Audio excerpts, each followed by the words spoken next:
What is good, Josh on the Smooth Game? Back in yet another death battle. As today we have Omni-Man versus Bardock. Invincible. Boy, I'm struggling with my words today. Invincible versus Dragon Ball Z, man. You guys want?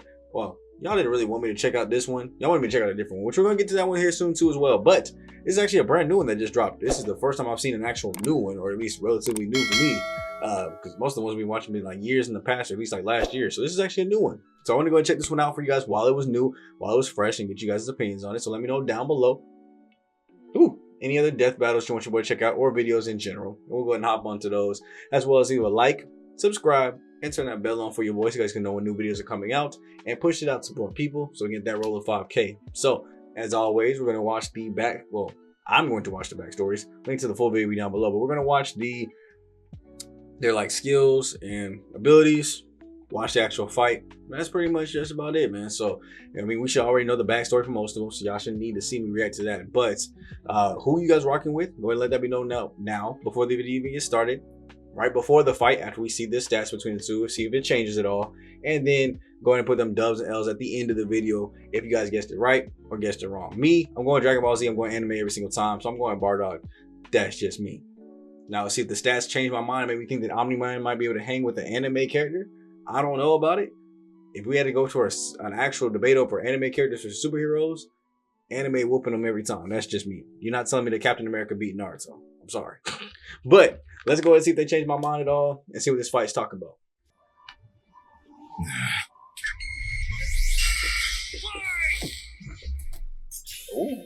Omni-Man versus Bardock, the ostracized Viltrumite and the doomed Saiyan. He's Wiz and I'm Boomstick, and it's our job to analyze their weapons, armor, and skills to find out who would win a death battle. Fly at unbelievable speeds, soaring from Earth to the planet Thraxa in under 1 week. Thraxa is, quote, a couple galaxies away, give or take. Okay. So a minimum of 2 galaxies. Beyond the Milky Way's neighbor Andromeda is the lesser-known Triangulum Galaxy, which is over 2.7 million light-years away.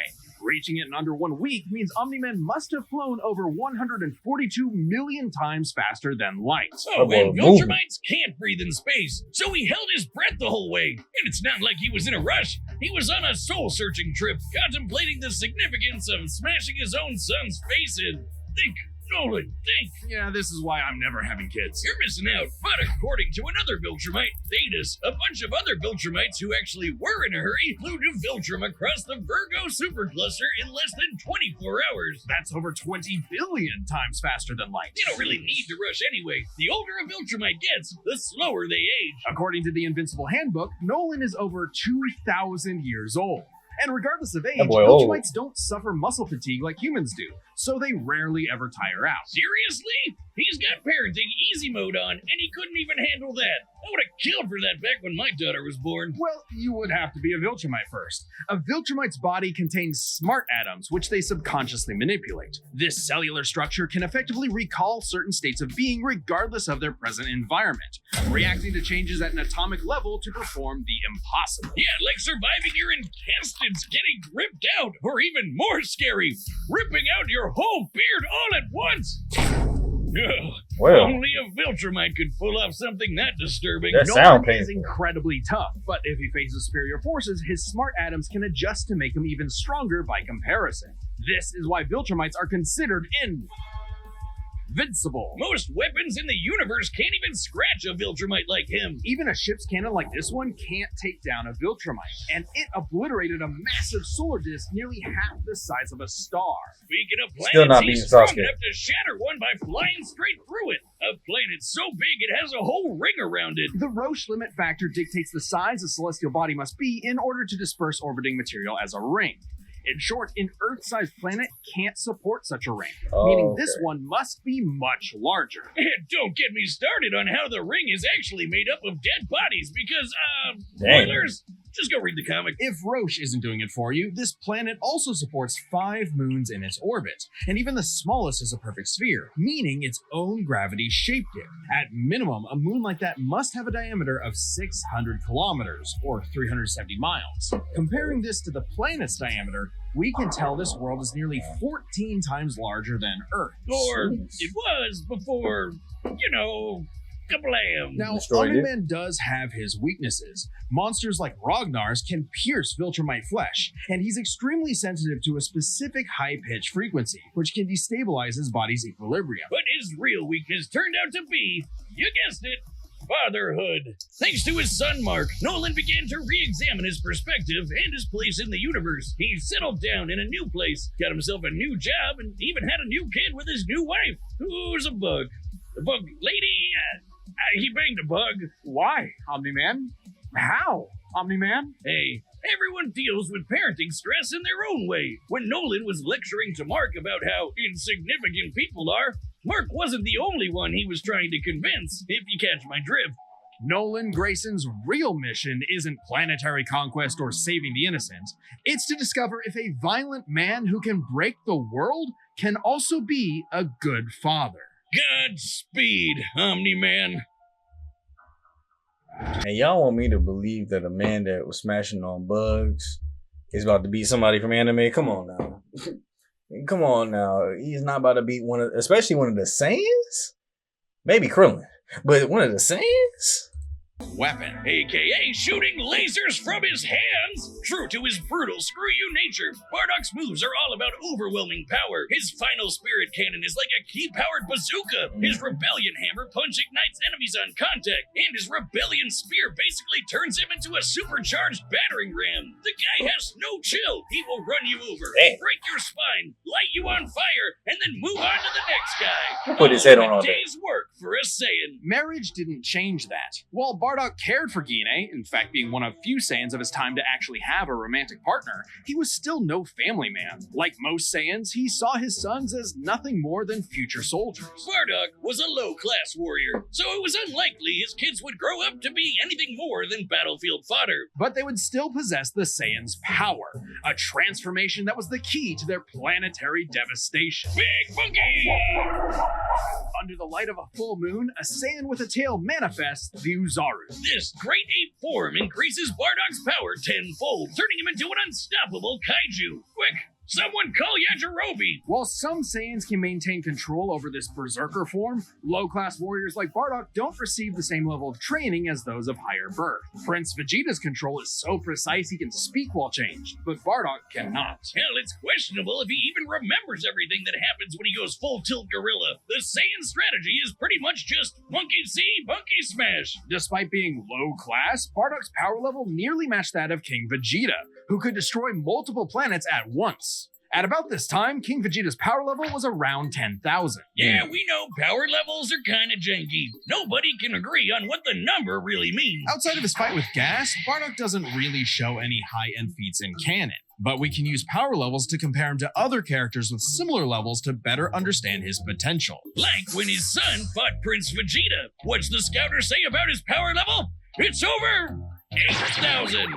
Yeah, the dub changed it to fit Vegeta's lip flaps, but we only cover the cold hard truth, damn it. According to this movie pamphlet, Goku's power level between his fight with Vegeta and his trip to Namek was 10,000. Okay. This lines up with that previous reading and puts him on par with Bardock. Goku's training during the trip eventually raised him to 90,000 upon arrival, but this gives us a clear window. Yeah, early in the trip, he had to dodge a bunch of incoming asteroids and blast his ship away from a star, which is impressive considering the speed involved. The planet Namek is outside Earth's quadrant of the universe, and it took his ship 6 days to make the journey. Traveling a quarter of the universe's diameter would put the ship over 9.5 trillion times the speed of light. And Goku that's would have had to fast. keep up with that kind of speed to do all that other stuff. Makes sense given far weaker characters could reach the moon in a fraction of a second. Should be trivial enough for Bardock. All this speed and power meant when Bardock and his team assaulted the planet Cereal, they went, cheerio! Bardock ravaged the planet, annihilating its people, until he found two survivors,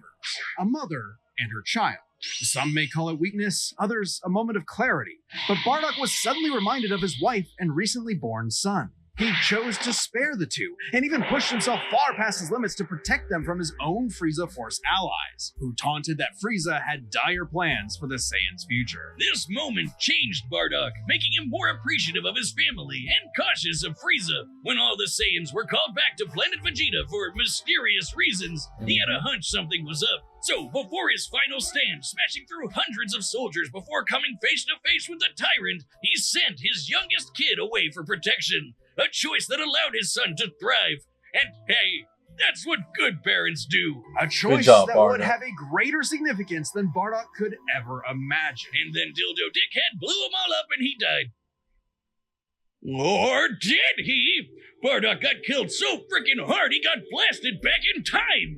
Actually, he was pulled away by these two who Okay. miscalculated and misplaced him incorrectly in the time stream. Blah, blah, blah, non-canon, whatever. He survived. And when he realized what happened, he got so unbelievably pissed off, he went Super Saiyan. What? All right, this is very much an alternate universe what-if scenario, and it is jarring. But think about it. The Super Saiyan form is not achieved through training alone. It requires dedication, introspection, victory, failure, love, and loss. Frieza destroyed the Saiyans because he feared the possibility of the Super Saiyan, a Saiyan with power that could rival his own. But perhaps Bardock's transformation was more than simply a what-if. He had begun to take the very steps his son later would to achieve the form. Perhaps, if Frieza had hesitated, even for a moment, his fear would have manifested before him, right then and there. Damn, pour one out for Bardock, who figured out how to be the truest Saiyan right at the end of it all. I know Kakarot would be proud. You'll be even prouder after this dub that they about to go collect. So, let me know down below. I ain't gonna lie, they kind of have me a little scared. I feel like I'm about to take this one, bro. But I cannot be swayed from my anime persuasion. Give me Bardock. We just gonna take the L if he lose. But I know probably a lot of y'all gonna switch to Omni-Man. Let me know down below who y'all rocking with. Let's go and get into this fight. All right, the combatants are set, and we've run the data through all possibilities. It's time for a death battle! What is that?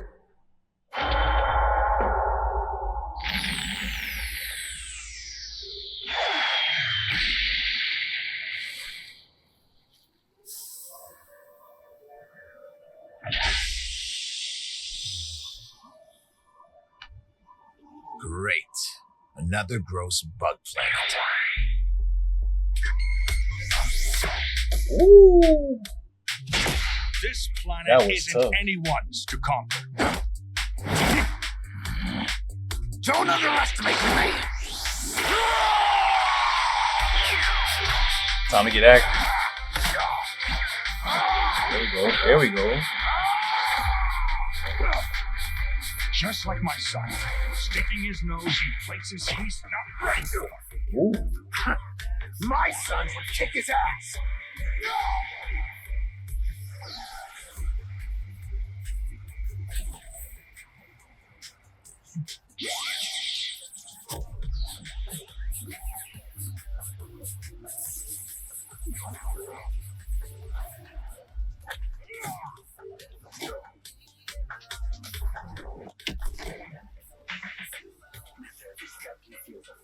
Crushed it through.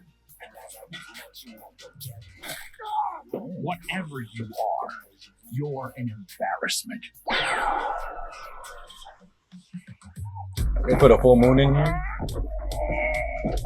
Wait till you see the real power of a Saiyan.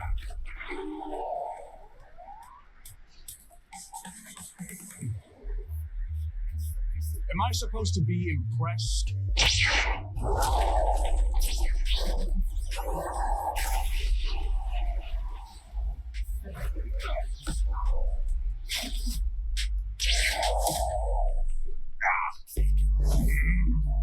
Mm.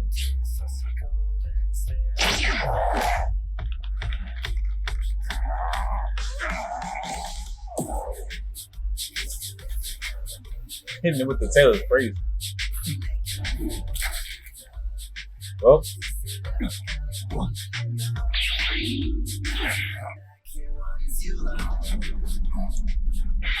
Shit.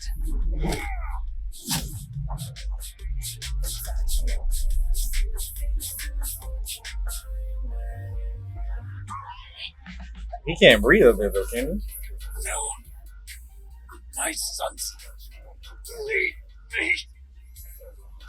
I won't let you take me from my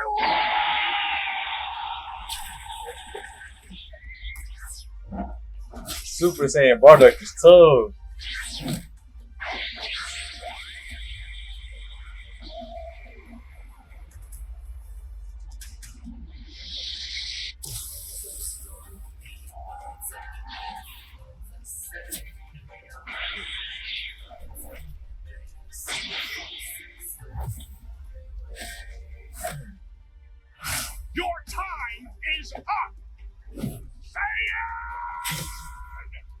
Well, it sounded like freezing. Dang.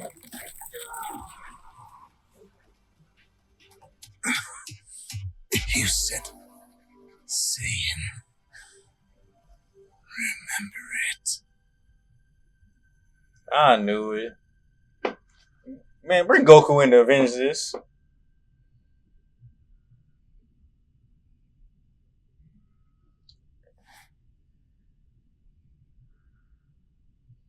Fuck. Now, I'm not gonna lie, I could have easily predicted this right and just went with Omni-Man. I knew he was gonna win, but I wanted to go anime. I do feel like this is kind of a little bit lopsided though. I mean, out of everybody in the show that really picked for Omni-Man, who's supposed to be invincible, we're gonna pick one of like the mid tier. Like, don't get me wrong, Bardock's strong, and maybe I'm not as familiar with, you know, Dragon Ball lore as, you know, some other anime. But I really still feel like there's plenty of other stronger characters that probably would have matched up a lot better. Like I feel like Omni-Man barely had to do anything to get that dub. Like we could have maybe not necessarily had to go all the way to Goku. I mean, maybe even Vegeta, Perfect Cell. Like I feel like there's a little bit higher tiers we could have reached without having to go max character to get a little bit better of a fight, because that seemed way too easy. Okay, these Gokus have got to stop picking fights with guys in capes. Pitting Saiyan against Viltrumite is fascinating. Among the many similarities, 5 specific categories stand out. Starting with speed. Bardock is much faster, given his power level matched Goku dodging asteroids at 9.5 trillion times light speed, much higher than the Viltrumite's fastest speed. Add on the 50 times multiplier from Super Saiyan, and it's a huge difference. Right, Bardock clearly has the speed advantage, but strength and durability are another story. Though it doesn't seem like it at first, Bardock scales to King Veggie, who wrecked 3 planets at once, and Omni-Man only smashed 1. But given how big that one planet was, the numbers are actually pretty similar. Until we factor in the Super Saiyan boost, right? Well, there's a catch. A major plot point in Invincible involves the coalition of planets admitting that their weapons cannot hurt Viltrumites. So, when their ship's cannon obliterated this gigantic solar disk, it highlighted just how tough the Viltrumites really are. This disk completely blocked the sunlight and heat between a planet and its star. And this is no ordinary planet. Its size and density are so high that its inhabitants are as strong as Viltrumites just due to living in its natural gravity. Okay. To fully block the light to such a planet and remain in consistent orbit,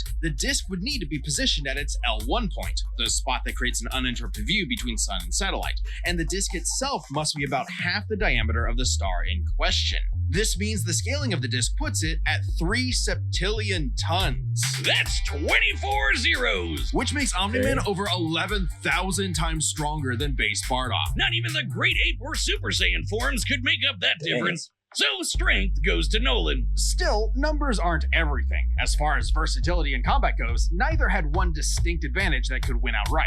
Omni-Man survives in space for much longer, but Bardock barely squeaks out the edge here thanks to his range versatility with key attacks and, of course, Super Saiyan. Okay, let's address the Super Saiyan Bardock thing. It's perfectly fair to question whether or not the form should be in this comparison at all. However, even with the form included, Nolan still takes this, especially when it comes to our last 2 categories, experience and stamina. Yep, Omni-Man's been around a lot longer than Bardock, over 2,000 years, and even with Super Saiyan, Bardock's no master of the form. And without that mastery, the form drains the user's energies at an increased rate, which brings us to what may be Omni-Man's most surprising advantage. Those weird smart atoms. Saiyans like Bardock can fight for days on end, but only for so long.